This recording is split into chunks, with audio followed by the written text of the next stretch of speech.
We're set up in this session now with a send on each track, sending to this one aux, which is going to act as an effects return when I put a reverb plugin on it. Now, in modern pop rock productions like this, it's unlikely you would use one shared reverb for the entire mix. Realism isn't necessarily the ultimate goal with modern pop productions, but nonetheless, I think it's a good discipline to get a good general mix happening with one reverb, to get a good sense of how the reverb functions. Now, I'm going to call up a stereo version of that good old standby D-Verb that ships with Pro Tools. It's not my favorite reverb plugin, but it's a good solid starting point, and I want to touch on it since we all have it. And we'll look at the parameters to begin with and then see how it works in action. Now, it's a bit of an unusual plugin. Some of the parameters are laid out in a bit of a confusing manner. It doesn't really give us any access to the early reflections portion of the reverb processing. We'll look at that in the air plugins and other ones later on. But for now, let's start with this. Now, we have an output meter, which just meters the level leaving the plugin. And these are important when we're using a reverb plugin on an aux like this, and it's being fed by the sends on the individual tracks. We want to leave the mix up to 100%, and that means that the audio leaving this plugin will only be the processed sound, none of the original dry signal, because the dry signal is coming from the track itself. So we hear the dry signal and dial in how much send we want sent to the reverb, and then on this reverb, we only need the reverb portion of the sound, none of the direct sound or the dry sound. So we leave it to 100%. If, on the other hand, we were using the reverb as an insert on one of the individual channel strips, we would then balance out the dry and wet signal with the slider and adjust it as we need it. But for now, we're going to leave it up 100%. And the input control defaults to -4 dB. I'm not sure why. It could be up at 0, but it just basically attenuates or boosts the signal coming into the plugin. I'll leave it as it is for now. Now we have the algorithm control, and this is the heart of the D-Verb plugin. We have a bunch of different algorithms to choose from, and they basically just change the type of reverb.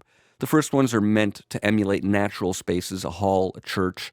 Plate reverb is not a natural space. Plate reverbs, along with spring reverbs, which aren't emulated in this plugin, are electronically generated, not meant to emulate natural space. Just to give you a little overview, a plate reverb is a system that uses an electromechanical transducer, like the driver in a speaker, to create vibration in a large plate of sheet metal, and a pickup is then used to capture those vibrations as they bounce across the plate. And there's an EMT 140 that was a very popular plate reverb used in studios a lot in the 60s.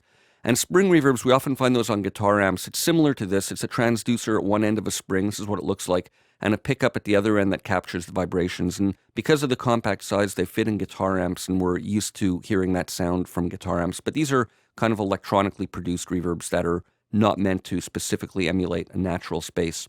And then we have different room algorithms for smaller spaces, and Ambient is a nice algorithm. It's very low density and low diffusion. It's not meant to really create a sense of depth, but just to give a sense of space around the sound. And nonlinear, we're going to look at these in other videos. It's a very interesting type of reverb. It's kind of a gated effect where the reverb cuts off abruptly and is nice for some nice creative uses. The diffusion slider adjusts how much the early reflections density increases over time, but honestly, I don't find it that useful or effective in this particular plugin because D-Verb doesn't really give us control over the early reflections. I find it doesn't do a lot, but we'll experiment with it. And the decay time, as we've spoken about before, is the rate at which the reverb decays after the dry signal stops. And the pre-delay, as we've spoken about also, is the delay between the dry signal and when the early reflections part of the reverb start. And these two are kind of confusing. They're two different filters that do similar things. Basically, this high-frequency cut, it controls the high frequencies over the course of the reverb time. So basically, frequencies above the cutoff point decay more quickly than those before. So we can adjust them lower. So for example, now, any frequencies above 1.57 will decay more quickly than those before. And this is just a low-pass filter that controls the output of the plugin. And it only affects the wet portion of the signal. In case you're using this as an insert with the mix slider somewhere like that, it won't affect the dry part, just the processed part. So let's listen to what some of these sound like. I'm going to call up the lead vocal. I have it here, and this is my send fader. I'm going to solo it, and I have the master dry bus here in solo safe mode so we can hear the dry and wet signals together if we want to. And last but not least, we have these size buttons, which also are a bit confusing because they serve double duty. They not only change the size of the algorithm, but they affect the quality of the reverb as well. And they interact with the decay time. They basically change the scale of the reverb time available. Like, for example, I'm on large now, and this is at 4.5 seconds in the middle, and if I switch to medium, that becomes 3.4, and that becomes 2.3 with small. So they changed the range of the slider. So it's a bit confusing. The algorithm, the size, and decay all interact together to affect the size of the space. So let's start with a medium hall, somewhere around 2 seconds or so, and let's hear the lead vocal, and I'll dial up some send as it's playing. Been too long on my own. My heart's so hard, feels like... And now I'll mute the dry bus, and we can hear just the wet signal, just to really focus in on what the sound of the reverb is like. Been too long on my own. So we can hear the high frequencies are getting cut. If I pull these open, they'll be much more wider open. We'll hear a lot more high frequency content in the reverb. Been too long on my own. My heart's so hard, feels like stone. So you hear how it sounds more muffled. It's as if the room is more absorbent, has more softer surfaces. Been too long on my own. Now, this works great, but what I also like to do is just use a good old-fashioned EQ plugin after the reverb to sculpt the EQ in a more traditional form. But this works fine for now. So I often put an EQ after and even an EQ before sometimes to sculpt what's being fed into the reverb. Sometimes it's nice to cut off the really low frequencies so there's not a lot of muddiness and rumble. But for now, we're just working with this. Been too long on my own. My heart's so hard. And if we add the pre-delay in, we'll hear a delay between the dry signal and the reverb. And of course, we'll have to put this back on to hear both together. Been too long on my own. My heart's so hard, feels like stone. Nighttime lasts forever.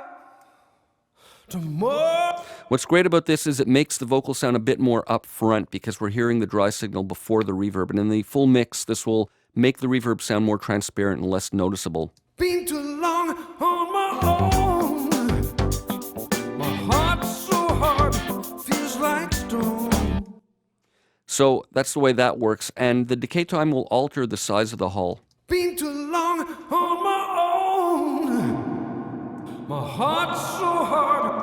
Let's go back to just hearing the wet signal. We'll try some of the different algorithms. Been too long on my own. My heart's so hard, feels like stone. And you hear the plate reverb has a very different sound. Been too long on my own. My heart's so hard, feels like stone.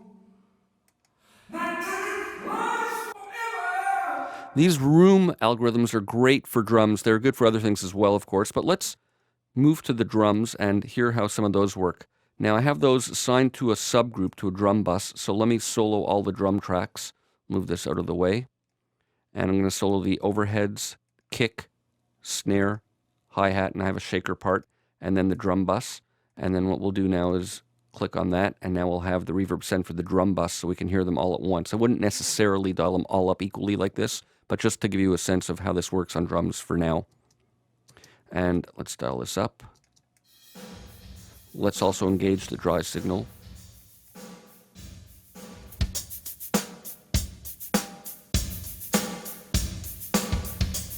So here's just the wet signal.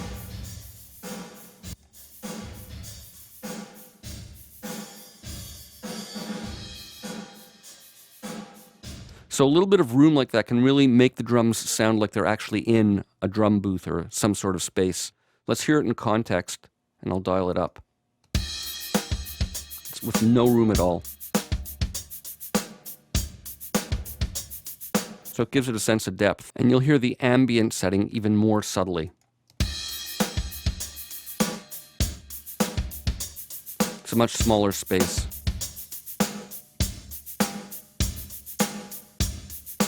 Completely dry. So it's a nice way of subtly creating the cue of the drums being in a real space. And the gated sound is a nice effect. You'll recognize it as kind of an 80s drum sound. Let's hear this. The way it abruptly cuts off. And what can be fun is adding a lot of pre-delay, and you can get a nice rhythmic offset.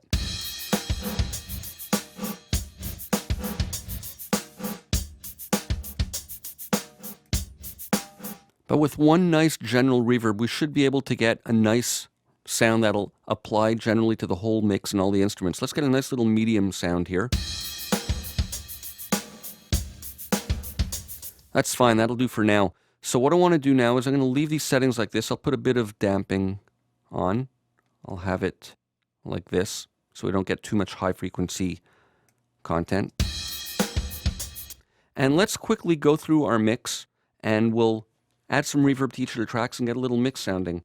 So let's go back to the beginning here.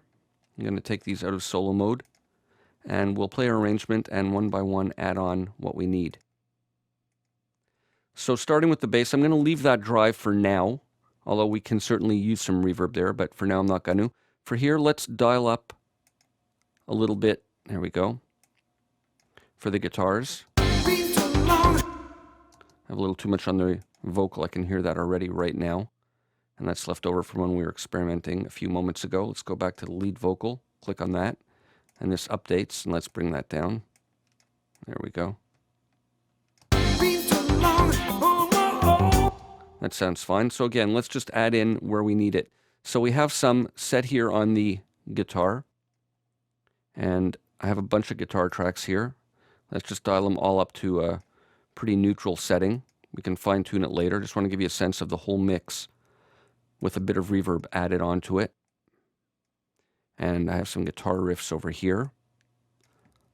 I'll dial them all up. I prefer doing it one by one like this rather than having these sends default to a unity gain, because this way we'll have more control over adjusting how we want. Of course, I would normally be auditioning each of these as I'm adding them, but I just want to get this going quickly for you to give you a sense of the space. These are all guitar parts, different riffs and licks and doubling. And we have a guitar solo. I might not get to that right now, but let's give that some. The drums, what I'm going to do is I'll just leave that send up from the bus for now, even though, as I say, I might do them individually a little bit differently. We have some strings over here.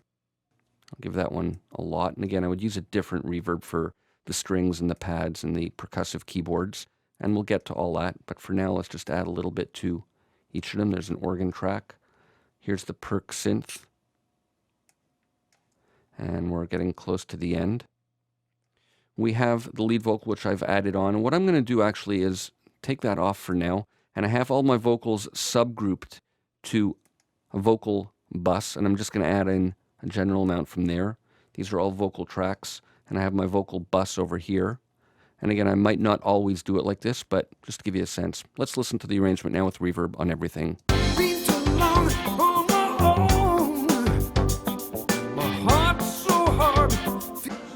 This is just the reverb.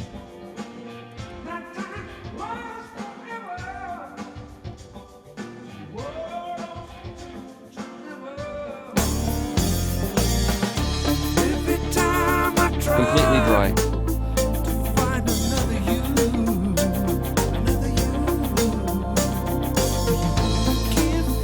And with all being fed in, we can try different algorithms now.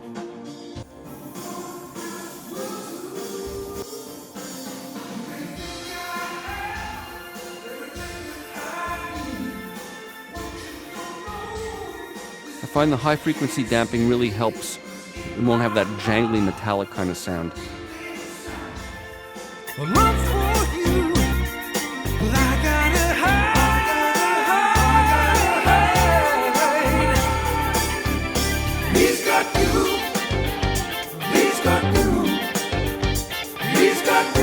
So you can see how with one shared reverb, we can get a rough overall mix with everything sounding like it's in the same space. And it's a great exercise and way to get familiar with the sounds of your plugins and algorithms that they provide. See you for more in the next video.